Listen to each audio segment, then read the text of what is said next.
បាទសូមគោរពជំរាបសួរទៅកាន់ត្រង់អាយដាមលោកជំទាវអស់លោកស្រីនាងកញ្ញាឥឡូវនេះមានសារពិសេសរបស់សម្ដេចតេជោលោកអញ្ជើញទៅដល់ខេត្តសៀមរាបជួបសំណេះសនាជាមួយ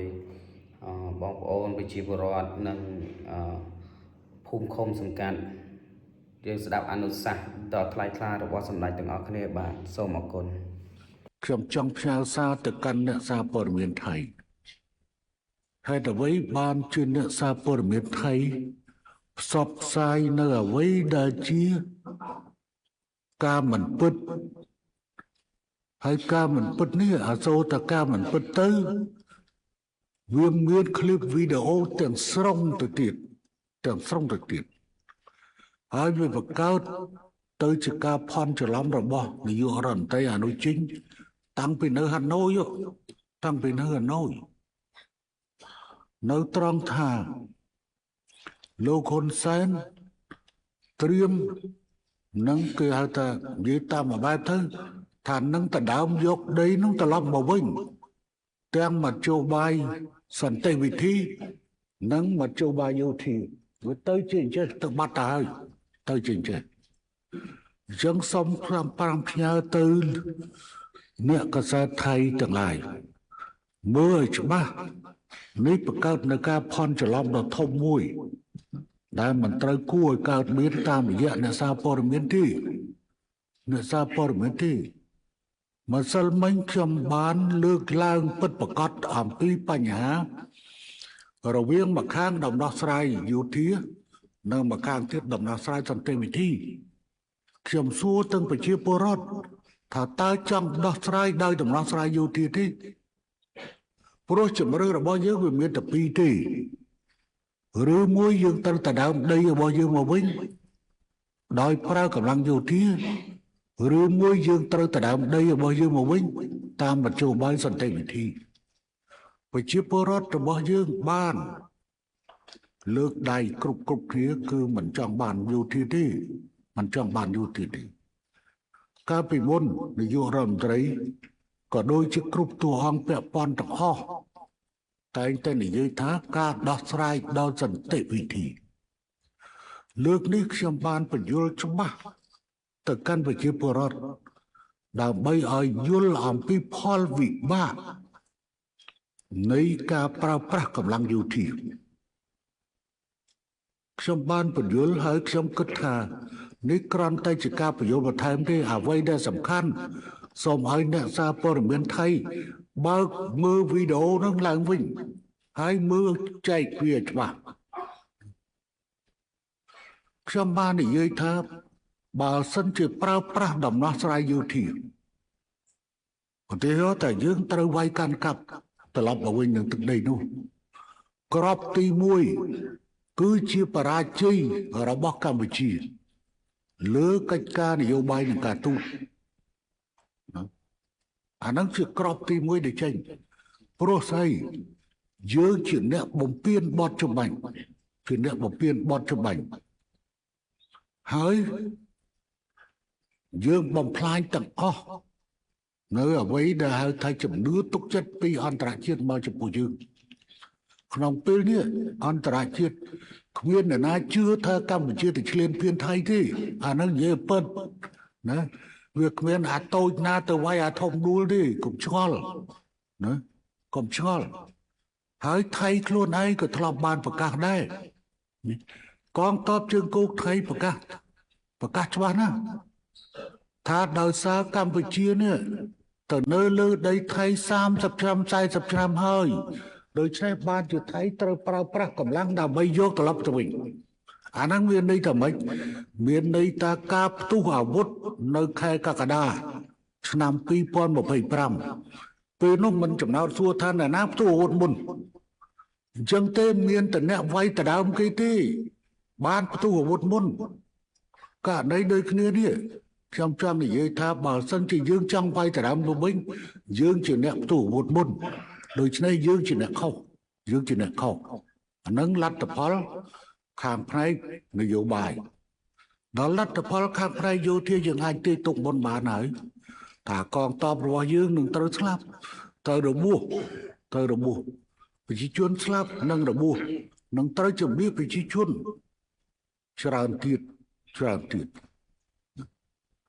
ហើយដំណោះស្រាយយោធាមិនប្រកាសតែយើងវាយបានទេណាមិនប្រកាសតែយើងវាយបានទេអញ្ចឹងទៅចំណុចដែលតាក់ទិនជាមួយនឹងរឿងការប្រើប្រាស់ដំណោះស្រាយយោធាមិនមែនជាជំរឿសដែលយើងត្រូវធ្វើទេខ្ញុំចង្អុលបង្ហាញបញ្ហានេះក៏ពួកជ្រុលនិយមនៅក្រៅប្រទេសវាជំរុញឲ្យយើងប្រើប្រាស់កម្លាំងហើយដំណោះស្រាយដែលយើងប្រើប្រាស់កម្លាំងទី1មិនប្រកាសថាយើងវាយយកបានទេទី2វាយយកបានហើយមិនប្រកាសថាជួយជើងបានទេប៉ុន្តែអ្វីដែលធ្ងន់ធ្ងរជាងនេះគឺនៅត្រង់ថាវាយចុះវាយឡើងវាយចុះវាយឡើងពជាពេលដោះស្រាយតកូនតចៅអាហ្នឹងជាបញ្ហាប៉ុន្តែក៏នាយករដ្ឋមន្ត្រីថៃក៏បាននិយាយថាថៃអត់ដែលឈ្លានពានទេឥឡូវអញ្ចេះឈ្លានពានឬមិនឈ្លានពានអនុវត្តនៅចំណុចទី3តាក់ទិនទៅនឹងបទកិច្ចប្រព្រឹត្តច្បាញ់ណាតែថាឲ្យដើរទៅវាស់អានឹងចំណុចទី3គឺបានចែងច្បាស់ណាស់ភាគីទាំងពីរសូមទៅចេះភាគីទាំងពីរឯកភាពគ្នាថារាល់ការព្រមព្រៀងក្រោមសេចក្តីប្រកាសរួមនេះមិនត្រូវធ្វើឲ្យប៉ះពាល់ដល់ការខណ្ឌសីមាព្រំដែននិងព្រំដែនអន្តរជាតិរវាងប្រទេសទាំងពីរនោះទេភាគីទាំងពីរឯកភាពគ្នាប្រគល់តួនាទីឲ្យគណៈកម្មការចម្រុះព្រំដែនបន្តអនុវត្តការងារវាស់វែងនិងខណ្ឌសីមាព្រំដែនឲ្យបានឆាប់រហ័សបំផុតស្របតាមកិច្ចព្រមព្រៀងដែលមានស្រាប់រវាងប្រទេសទាំងពីរដើម្បីសម្រេចបាននូវសន្តិភាពយូរអង្វែងតាមបណ្ដោយព្រំដែនភាគីទាំងពីរឯកភាពគ្នាថានឹងប្រើប្រាស់យន្តការដែលមានស្រាប់នៃគណៈកម្មការចម្រុះព្រំដែនដើម្បីធានាសុវត្ថិភាពនិងសន្តិភាពនិងសន្តិសុខរបស់ក្រុមការងារវាស់វែងចម្រុះនៅលើទីតាំងជាក់ស្ដែងដែលរាប់បញ្ចូលទាំងសុវត្ថិភាព2ជាន់មេត្រភាគីទាំងពីរឯកភាពធាថាគណៈកម្មការចម្រុះព្រំដែននឹងផ្ដល់អធិភាពពោបំផុតចំពោះការងារវាស់វែងនិងខណ្ឌសីមានៅតំបន់រងផលប៉ះពាល់ដែលជនស៊ីវិលរស់នៅហើយថ្ងៃនេះអាដាមទាសីហាឧបនាយករដ្ឋមន្ត្រីនិងរដ្ឋមន្ត្រីក្រសួងការពារជាតិនៅទីនេះស្រាប់គាត់ជាអ្នកចុះហត្ថលេខាទៅលើអានេះប៉ុន្តែឥឡូវនេះខាងភាគីថៃពន្យាម្ដងហើយម្ដងទៀតម្ដងយើងមានហេតុផលនឹងយល់គ្នាត្រង់ថាគាត់រំលាយរដ្ឋាភិបាលគាត់ថារដ្ឋាភិបាលចាំផ្ទះអត់មានសិទ្ធិដល់ទៅពេលបង្កើតរដ្ឋាភិបាលហើយគាត់ថាគាត់អត់តែងតាំងប្រធានថ្មីណាដល់ឥឡូវនេះគឺគាត់និយាយថាឈប់ចរចាទ្វេភាគីដោយសារតែកម្ពុជាដាក់បញ្ហាសមុទ្រទៅយន្តការក្រមអនុសញ្ញាហើយអង្គការសហប្រជាជាតិវិសាសមុទ្រតាមរយៈគេហៅថាយន្តការនៃការផ្សះផ្សាដោយបង្ខំប៉ុន្តែរឿងនេះវាមិនពាក់ព័ន្ធជាមួយគ្នាទេរឿងមួយព្រំដែនគោកមួយព្រំដែនទឹកហើយបើសិនជាការគិតវេះបែបនេះគឺមិនបានទេហើយឥឡូវខ្ញុំចង់សួរទៅខាងតើផ្លូវលេខ58ដែលចិនជាអ្នកកសាងផ្លូវលេខ58ចិនអ្នកកសាងឥឡូវថៃកំពុងតែដាក់កុងតឺន័រដាក់ស្អីហ្នឹងសួរថាតើចិនខ្វាក់ភ្នែកអីប្រទេសចិនខ្វាក់ភ្នែកអីបានជាមកធ្វើផ្លូវឲ្យកម្ពុជានៅលើទៅលើដីថៃទៅវិញខ្ញុំចង់សួរកន្លែងហ្នឹងបើថាខ្លួនឯងចិត្តត្រង់ឥឡូវមកវាស់វែងទៅ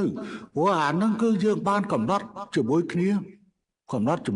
តាំងពីខែ12នោះហើយ27ខែ12 ប៉ុន្តែខ្ញុំមិនចង់បកស្រាយច្រើនទេខ្ញុំចង់ចង្អុលបង្ហាញទៅកាន់សារព័ត៌មានថៃតើអ្នកឯងមានចេតនាស្អីដែលនិយាយថាលោកហ៊ុនសែនបានគួបផ្សំនៅវិធានការទាំងពីរយោធានិងសន្តិវិធីខ្ញុំមិនបានឲ្យជ្រើសរើសនៅមធ្យោបាយយោធាទេខ្ញុំបានចង្អុលបង្ហាញមធ្យោបាយដោយសន្តិវិធីហើយខ្ញុំយកបញ្ហានេះជាគោលនយោបាយរបស់គណៈបព្វជិជនសម្រាប់ឃោសនាបោះឆ្នោតឆ្នាំ2027និងសម្រាប់ឃោសនាបោះឆ្នោតឆ្នាំ2028គឺគណៈបព្វជិជនប្រកាន់ភ្ជាប់នៅគោលនយោបាយដោះស្រាយដោយសន្តិវិធី